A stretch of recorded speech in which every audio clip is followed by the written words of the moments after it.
J'aimerais que tu retiennes ceci une fois pour toutes.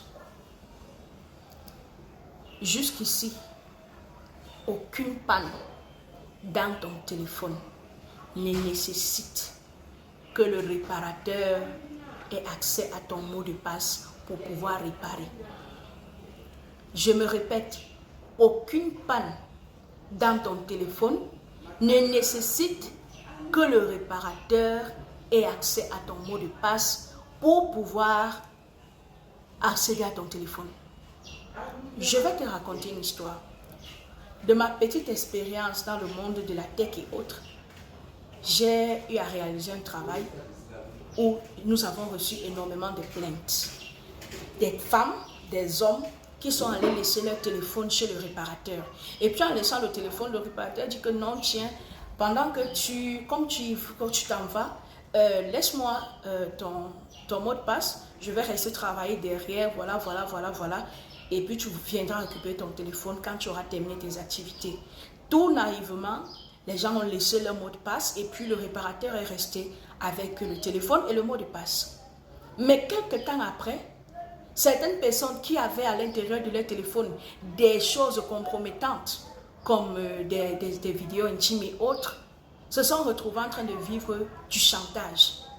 En train de vivre du chantage de la part de ces personnes parce qu'en l'absence du propriétaire, ils ont eu l'accès au téléphone, ils ont eu le temps de parcourir le téléphone, ils ont trouvé des choses qui pouvaient accabler ces personnes et puis ils les ont retenues.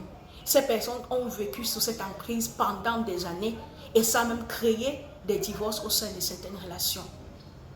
C'est pour te dire, dis-moi un peu, peut-être moi j'ignore. Si on doit changer l'afficheur, montre-moi à quel niveau on a besoin de ton mot de passe.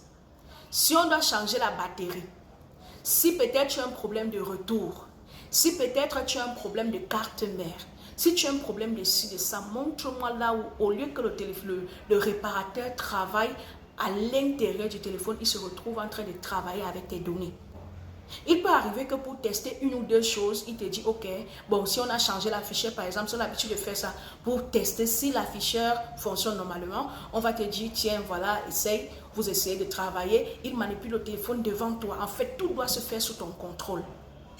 Ça fait la deuxième chose. Même lorsque tu parles sur le téléphone chez le réparateur, il est préférable que toi-même tu assistes du début à la fin au process.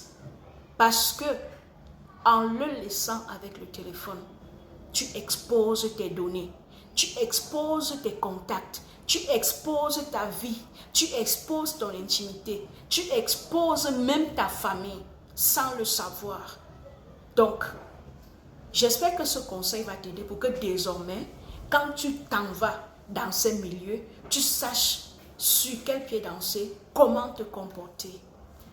C'est le conseil du jour, je t'invite à liker. Invite les autres à liker pour davantage recevoir des vidéos conseils. Merci.